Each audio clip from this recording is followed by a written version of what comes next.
Fala galera, professor Arthur Damasceno na área, Direito Constitucional, e começamos aqui mais um bloco, mais um assunto, mais um tema dessa nossa disciplina. Nesse nosso bloco a gente começa a trabalhar os chamados princípios fundamentais. É o primeiro título da nossa Constituição, é um estudo tranquilo, nós iremos andar pelo artigo 1º, do artigo 1º ao artigo 4º da nossa Constituição, sendo mais preciso. E aqui nós iremos encontrar os chamados valores estruturantes, né, e basilares de toda a nossa Constituição. Falaremos sobre os fundamentos da República Federativa do Brasil, falaremos sobre o famoso princípio da tripartição dos poderes, os objetivos fundamentais do nosso Estado soberano e os princípios que regem as relações internacionais do nosso Brasilzão, artigo 1º, 2º, 3º, 4º. E vamos lá, sem muitas delongas, vamos avançar aqui nosso primeiro slide, nossa primeira informação aqui apresentada. Temos o seguinte, olha aqui, ó. A República Federativa do Brasil, formada pela união indissolúvel dos estados e municípios e do Distrito Federal, constituem-se em Estado democrático de direito e tem como fundamentos.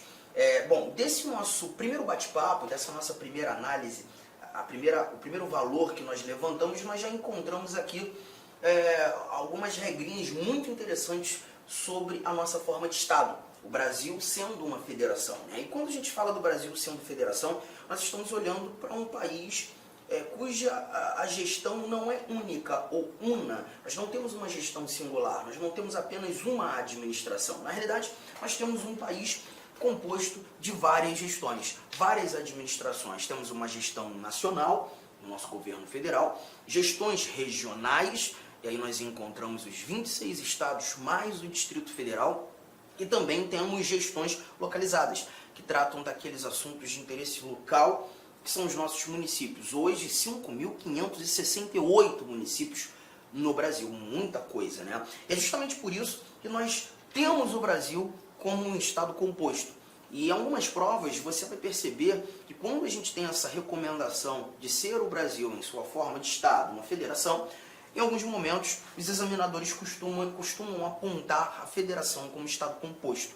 Mas o mais interessante é que esse nosso artigo 1º, que traduz a ideia do Brasil federação, ele traz para a gente que essa união de gestões existentes, União, Estados, Distrito Federal, municípios, essa conjugação ela é indissolúvel. E é importante lembrarmos que uma das maiores, se não a maior característica de um Estado federado é justamente essa indissolubilidade do pacto federativo. Enquanto vivermos sob a égide da Constituição de 88, enquanto nós vivermos como uma federação, essas unidades que compõem o nosso Estado composto, essas unidades federadas, elas estão inseridas num pacto de indissolubilidade. Ninguém se separa, ninguém se separa. E veremos, inclusive, no decorrer do nosso estudo, quando da pretensão de um Estado se separar, e é o que a gente costuma ter como direito de secessão, que não existe no nosso Estado federal, um dos institutos que busca proteger essa integridade nacional é a intervenção federal. Intervenção é um estudo que a gente ainda vai fazer a partir do nosso artigo 34 da Constituição. Nesse momento, é apenas lembrar que o Brasil como federação carrega com prisma, como um dos elementos determinantes ou característica essencial, a indissolubilidade do pacto federativo. É o que temos aqui. Constitui-se em Estado democrático de direito, ou seja, nós temos o poder do povo instituído em leis, tá? E temos como fundamentos esses 4 incisos que aqui estão sendo apresentados para nós. A soberania, a cidadania, a dignidade da pessoa humana, os valores sociais do trabalho, da livre iniciativa e o pluralismo político. Então, um bate-papo rápido aqui, né? Quando a gente fala de soberania, esse primeiro fundamento da República Federativa do Brasil, eu costumo dizer que esses fundamentos são pilares sustentadores do nosso Estado maior. Aqui a gente está falando de uma soberania nacional, tá? Como regra geral e majoritariamente entendida, a soberania nacional, a soberania que está nas mãos do Estado Maior. E é um poder ilimitado, é um poder que consegue fazer ou estabelecer ou coordenar essa capacidade que o Brasil, que a República Federativa do Brasil tem, de se relacionar com outros Estados soberanos, né? E a gente verifica isso em muitos momentos da nossa Constituição. né, quando, por exemplo, artigo 84, falando das competências do presidente da República, a capacidade que o presidente da República tem, agindo como chefe de Estado, representando a soberania da República Federativa do Brasil, de celebrar tratados e convenções internacionais, fazer com que o Brasil se torne signatário de tratados internacionais, acompanhe tratados internacionais. Possivelmente você já ouviu em alguns momentos, o Brasil fazendo parte de tratados como o Pacto São José da Costa Rica, como o Pacto Internacional dos Direitos Civis e Políticos. São vários os tratados internacionais que o Brasil faz parte. E nesse ambiente, a gente verifica o Brasil dotado de soberania, capaz dessa relação, né? E essa é a ideia da soberania. Mas parte da doutrina também costuma apontar essa soberania como a soberania popular, poder do povo. E quando a gente fala de soberania popular, aparece mais um slide aqui. Eu já vou pular do nosso primeiro fundamento, a soberania, ao parágrafo único que diz: todo poder emana do povo, que o exerce por meio de seus representantes eleitos ou diretamente nos termos desta Constituição. Então aqui a gente já faz um primeiro grifo, porque quando a gente percebe que todo poder emana do povo, a tal da democracia, poder que é nosso, esse poder ele é emanado por meio dos nossos representantes eleitos, primeiro grifo, mas também verificaremos um poder sendo emanado de maneira direta. Então a gente tem uma emanação indireta de poder e uma emanação direta de poder. Nós emanamos direta e indiretamente o nosso poder. A ideia da emanação indireta faz com que entendamos a chamada democracia representativa. Democracia representativa. Assim como quando emanando o poder de maneira direta, uma democracia participativa. Arthur, você pode me dar exemplos dessas emanações, dessa democracia representativa e dessa democracia participativa? Claro. A democracia representativa é aquela que a gente visualiza o tempo todo. Os nossos representantes eleitos, deputados, senadores, articulando projetos de lei, fazendo com que esses projetos de lei se tornem leis. Aqui nesse momento nós estamos verificando a chamada a democracia representativa. Os nossos representantes eleitos tomando decisões em nome do povo. Já a democracia participativa, eu acho que o elemento primordial, o primeiro que nos faz entender a democracia participativa é quando a gente verifica o voto. O voto, esse instrumento que temos, garante a nossa participação na estruturação da vida política do Estado. O voto é, sem dúvida alguma, um instituto de democracia participativa. E não apenas o voto. Quando nós também estudarmos direitos políticos, é um assunto que a gente vai começar a desbravar. Quando chegarmos ao artigo 14, nós iremos falar do plebiscito, nós iremos falar do referendo, nós iremos falar da iniciativa popular. Posso rapidamente sintetizá-los e entender que tanto o plebiscito quanto o referendo são participações populares, diretas, que buscam ali ou fazer com que um ato normativo seja criado, ou inclusive referendar um ato já criado. Muitas vezes, quando, por exemplo, não apenas o Congresso, mas, por exemplo, o Congresso Nacional tem a pretensão de criar uma lei, ou alterar legislação, ou até mesmo, quem sabe, alterar a nossa Constituição por meio de emendas constitucionais, em alguns momentos seria possível em que o povo fosse consultado, o eleitorado fosse consultado. Essa consulta, eleitorado, permite ou não, desejam ou não, com que criemos a lei, com que alteremos a lei, com que façamos alterações na Constituição. Essa pergunta é feita, essa consulta popular é feita. E essa consulta prévia ao nascimento do ato normativo, prévia à criação da lei ou alteração legal, ela é chamada de plebiscito. E a nossa fala, a nossa resposta acaba sendo determinante para a criação de um determinado ato normativo. Já o referendo um pouco diferente, porque no referendo nós temos a criação feita, a lei nasce, a alteração da Constituição ocorre, o ato normativo é editado, todavia a sua eficácia ou a sua vigência vai depender de uma confirmação popular. o nosso poder público cria e nós confirmamos. E essa confirmação ela é determinante para a vigência ou não daquilo que fora criado, né? Então a gente tem nesse caso o referendo, a nossa participação posterior à formação do ato, né? E a iniciativa popular, que também veremos, e isso a gente vai anotar com muito mais cautela quando começarmos a estudar direitos políticos, como disse. A iniciativa popular nada mais é do que a nossa capacidade de criar projetos de lei.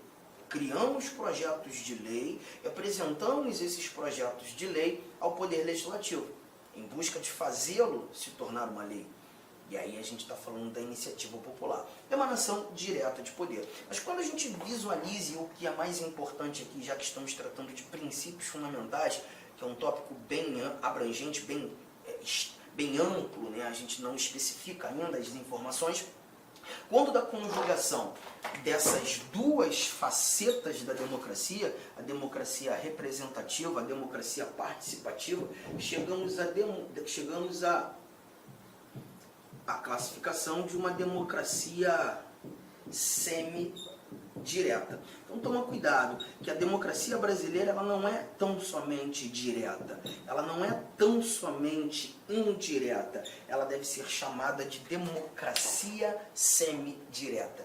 É isso que a gente retira desse nosso parágrafo único, essa capacidade que temos de emanar o nosso poder, porque o poder é nosso, de maneira direta, de maneira indireta, sintetizando o que chamamos de democracia semi-direta. Estamos juntos? Tranquilo? E, como disse, essa é nada mais que uma das orientações a esse primeiro fundamento. Fique tranquilo que nas provas, ou o teu examinador trará a primeira conotação que fizemos, ou a segunda. Em momento algum ele te colocará em xeque, porque são duas informações corretas. Tá?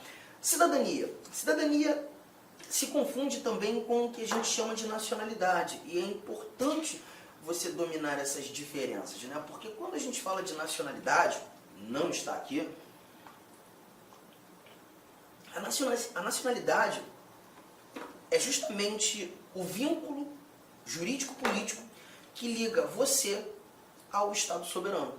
Então, a partir do momento que você nasceu em solo brasileiro, e não é a única maneira de ser chamado brasileiro nato, quando nós estudarmos a nacionalidade, é um outro tópico muito gostoso de se estudar, a partir do artigo 12, a gente vai perceber que há uma diferença entre brasileiros natos, brasileiros naturalizados, inclusive diferença no que tange a conquista, a aferição dessas nacionalidades, né? E aí a gente percebe que o brasileiro nato, como regra geral, é aquele que nasce em solo brasileiro. Existem outros caminhos. Eu posso nascer fora do Brasil e também ser chamado de brasileiro.